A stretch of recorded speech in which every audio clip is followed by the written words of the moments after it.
Hello everyone, this is Denise at Something Beautiful Handcrafts, and this is a studio vlog.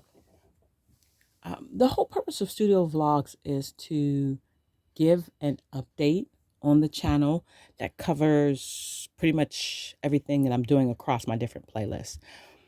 I've segmented my channel into a bunch of different audiences. I kind of wish I hadn't done that, but it was a lot easier than starting another channel and trying to get content for two different channels, because trying to make videos for one channel is hard enough. So this way, hopefully everybody who's subscribed to the channel and bothers to watch videos will watch this particular video all the way through, and I will try to address everybody at one time. All right, first of all, let me tell you what I'm physically doing, because this is kind of just a talking video, but I had somebody complaining about how I was making a talking video and it was just still pictures, and I should have made a podcast instead, which is like kind of, let me just say, it was stupid, because there are plenty of YouTubers who talk and they have still pictures while they talk, and they seem to get like thousands of views. And I don't even know what a podcast is. I don't have an iPod. I don't make podcasts. I don't have an Apple product. So this is what people do now. So to whoever that was out there, if they're still on my channel and I didn't block them, whatever. Anyway, for the rest of you lovely people, I figure I'll give you something to look at. Now, this yarn right here, I got this from the dollar store. And considering that this started out as a spinning channel, I know there's like a bunch of purists out there. I love you guys, but I'm like broke. And so I can't afford to be a purist, which is why I spin yarn to begin with, because I can take some crappy wool and card it and make it like some dreamy thing. So I do go to the dollar store, and then the dollar store started having these yarns, and I've made things from the dollar store yarn, and I put them in a wash machine, and like any acrylic, they hold up just fine for whatever purposes I'm using them for. And I saw this, and this says Princess Yarn, 110 yards. And I was like, oh, that's great for $1. Because sometimes I make things for people who are not wool worthy, they're not handspun worthy, or they're just like kids, or it's just like something I'm giving away. So, I mean, you go to Walmart and you spend $15 on my acrylic hat you think is cute. So, well, let's just say that. This yarn seems to me like it's thin enough to go into the sock machine. It actually seems thinner than the wool ease that I get from, is it Michael's that you get wool ease from? And wool ease is kind of cool because I make the mittens and stuff for my nieces who are just getting to the age now where they're semi-knit worthy. And also, I think it'll make a good waist yarn for the wool socks, because it seems to be about the same thickness as the waist yarn. Yeah. So I'm going to send it through the machine in a later video, and we'll see how it goes. But right now, I'm going to wind it on. Now, first, let's talk to the spinning people. Hey, I think you all are still out there somewhere. I don't really know, because you don't talk to me. You don't write. You don't call home. Spinning people, I don't know what's going on with you guys. And that's kind of the reason that I segmented my channel. Is because although the subscribers were built on the spinning channel, I never really got a sense of community. They never really talked. They didn't respond the way the doll people do. And so I was kind of like, I'm not making any money from this channel. I just think you need to know that. So since I'm not making any money, what I'm doing is building community. And if I'm not building community and I'm not making any money, it kind of defeats the point of me spending all this time and money and resources to make videos. I mean, really, if you think about it, that makes perfect sense. Why would I be doing that? I think maybe I want to change the angle of the camera.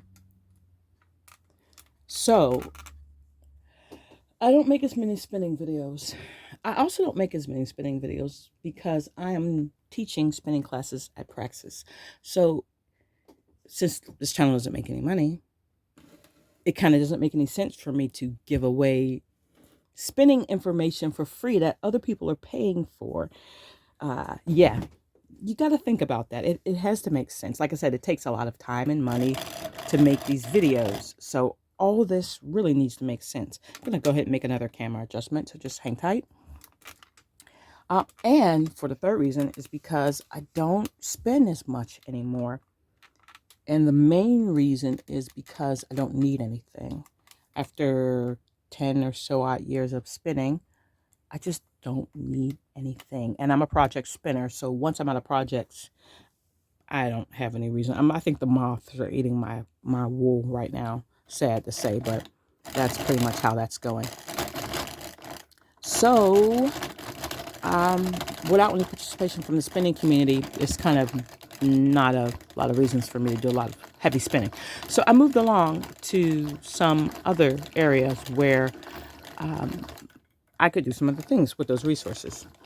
So that takes me to the sock machine people. Hello, sock machine people. It's nice to see that you're out there. I don't have a lot of sock machine videos because basically I don't make a lot of socks. I make them for me, not really for anyone else. And so, like I said, I'm project oriented and I only make videos when I make socks. And it's probably been about a year since I've used this machine. Yeah, I would say probably. It needs to be used more.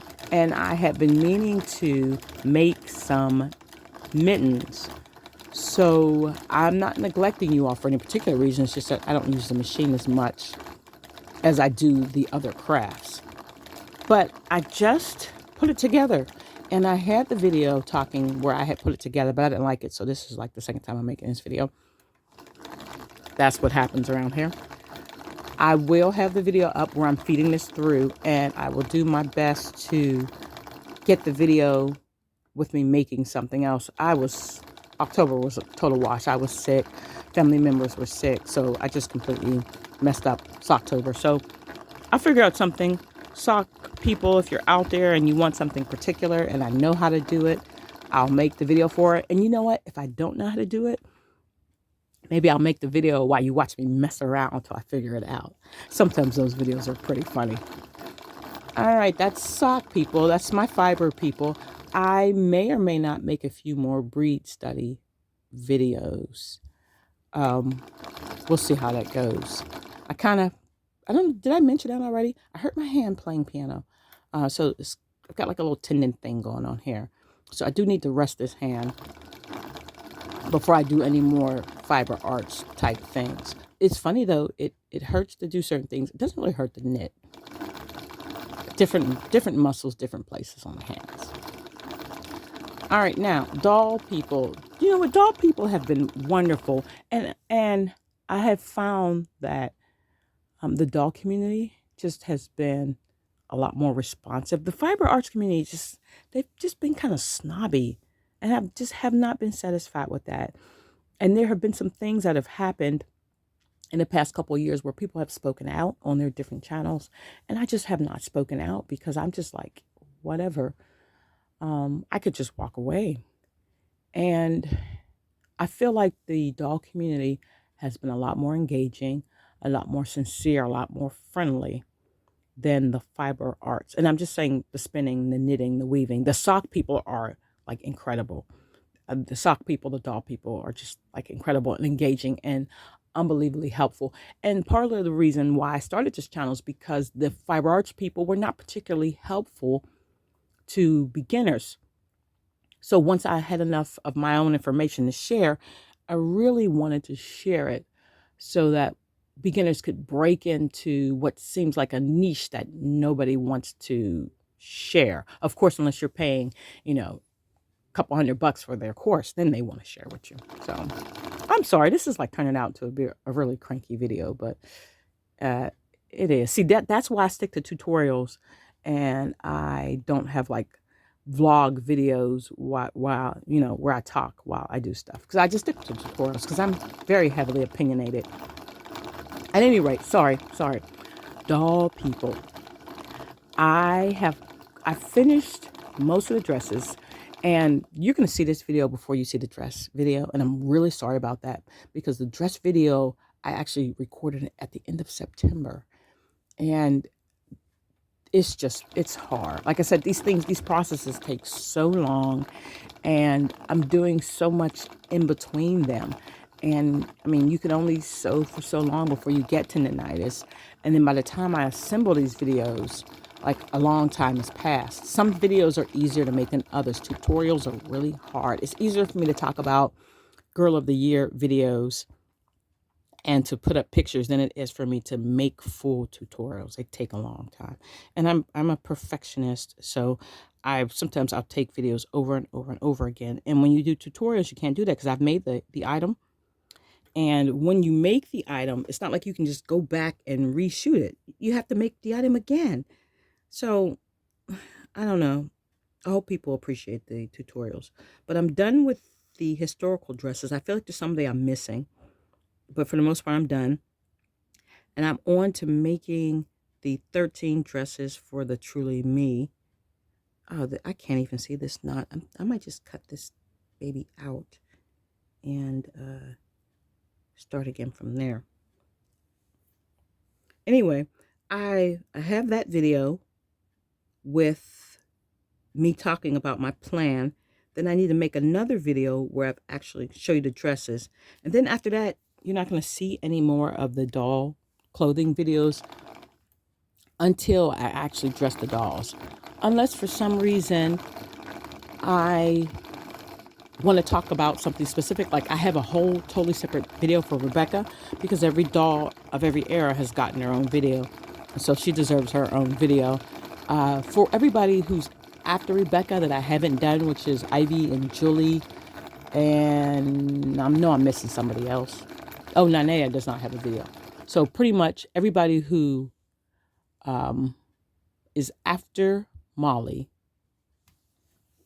and not Pleasant Company will need their own video, except for Cecile. I did Mary Grace. I think that'll suffice because I've covered that time period. So I will do all those after Christmas if I'm still making YouTube videos then. We'll see how it goes. So I think that covers everything.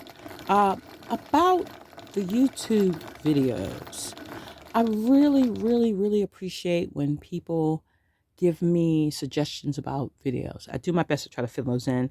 Some of those things I can't do because right now I'm still working as like an independent contractor.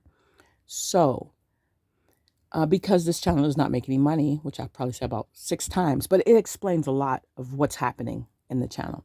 Because it doesn't make any money, if there are things that are really labor intensive that I want to do, it makes more sense for me to put them on a platform where they would make money.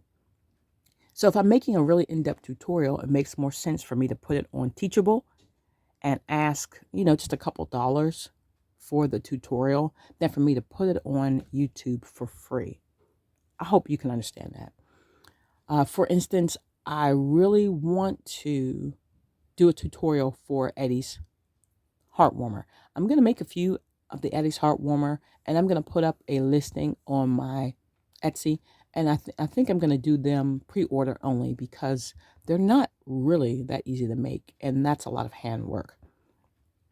But if you want to knit your own, I will, sell the pattern. But what I'm going to do is I think I'm going to make a tutorial for a full tutorial or pretty close to it because the pattern is about 8 pages. And I really think that some of it needs to be talked through, especially if I want to reduce the number of pages that it takes. So I'm thinking it's better for me to put the pattern on Teachable for $5, and you can watch the video and go through the pattern. And I'm gonna do that with any tutorials I find like super complicated. That's much easier. Now I don't do that with all of the doll dresses because a lot of the times when I'm making the doll dresses, those patterns are not my own. So I can't really charge you for that. You're just kind of watching me sort of walk through it and answering any questions that I think you might have or I had when I came across the pattern.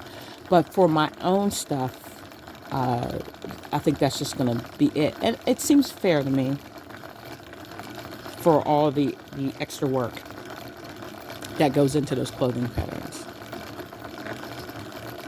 And so now I lost my train of thought.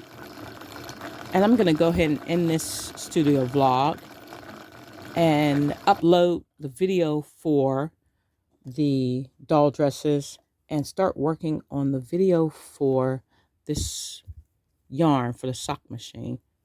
If I can get this stuff wound nicely. And as always, if you have any questions, go ahead and put those in the comment section. I do read the questions. I enjoy the sense of community, and quite honestly, I just like to talk. So typing counts as talking. So go ahead and type in the box. Just try to be nice. That would be useful. Ooh, there we go. Got that out.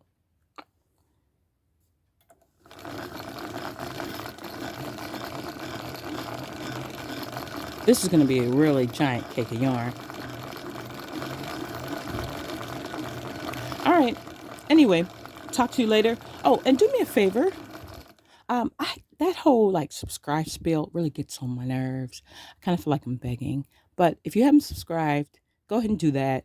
Uh, and can you press the like button for me?